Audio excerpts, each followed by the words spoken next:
If you're into horror, anime, or twisted stories, you may want to check out the new Netflix anthology, Junji Ito Maniac, Japanese Tales of the Macabre. It's now available to binge, so should you? From the mind of horror manga maestro Junji Ito comes a spine-tingling selection of some of his most bizarre, disturbing, and terrifying tales. Alright, so I'm not an expert when it comes to Junji Ito, but I have seen some of his works, and his style and his ideas are very out there in a really great way. He's got some unique ideas, and they can disgust, intrigue, and bother based on not only the visuals, but also the scenarios that he dreams up. For this horror anthology, each episode is about 24-ish minutes, and most of the episodes encompass 2 stories within them. Now, there are some episodes that just feature 1 story, but the trend is to have 2. I like the anime style, especially with how muted a lot of the stories are when it comes to colors. The drabness somehow makes the stories more bleak and foreboding, which is a great thing to feel when watching horror. But sometimes the animation, it just wasn't working for me. There are a few episodes that feature very little actual animation, but instead the camera pans across still images with occasional animated portions. Like there's one story, Ice Cream Bus, and that utilizes a lot of that style to tell its tale. Now, all of these have a disturbing and dark quality to them, but some really resonated with me more than a lot of the other ones. Now, my personal favorites are Hanging Balloon, Toontown, Layers of Terror, and Tomiphoto.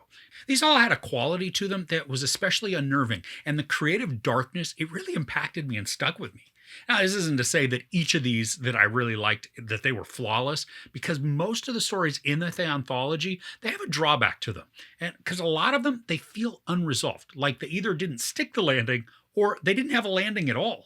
Some of the stories feel like they just end, and that becomes somewhat unsatisfying, even if everything leading up to that point was intriguing. Now, some of this could also be the translation. Now, I don't speak Japanese, so I'm relying on the English subtitles, and during some of those, the sentiments didn't feel like they were as meaningful as maybe they were meant to be. And I did something also that I really never do. I watched a couple of these episodes with the English dub just to see how good or bad it was. Now, surprisingly for me, the ones I watched in dub, they weren't that bad. I mean, the voices still didn't match the emotion and the tone like the Japanese voiced stories do, but if you're adamant about not doing subtitles, this one's okay in the dub. Now, like with a lot of anthologies, the stories aren't connected, so you can watch in any order you like. And if one just isn't grabbing you, switch to a different episode, and hopefully that story will then resonate more for you. There are 12 episodes in total, and even though they're relatively short, this is still a bit of a time commitment if you choose to get your binge on.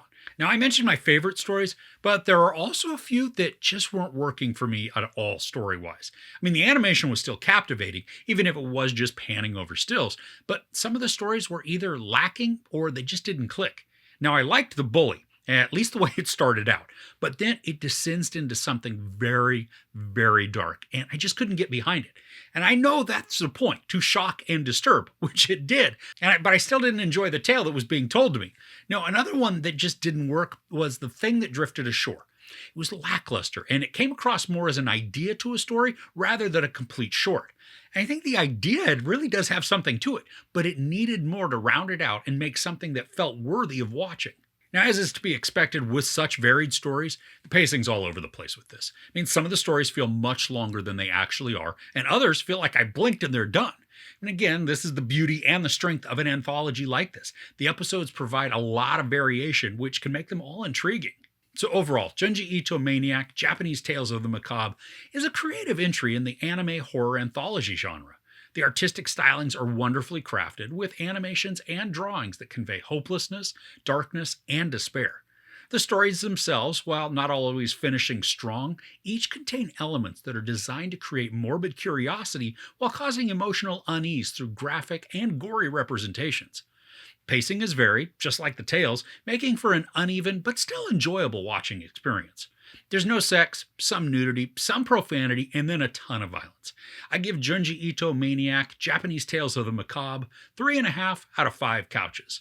So do you enjoy horror? Do you have maybe a favorite author or a creator? I'd love to hear who it is and what they do in the comments below. If you enjoyed this review, please give it a like. Also, don't forget to share and subscribe. I'm Chris. This is Movies and Munchies. Thanks for couching with me.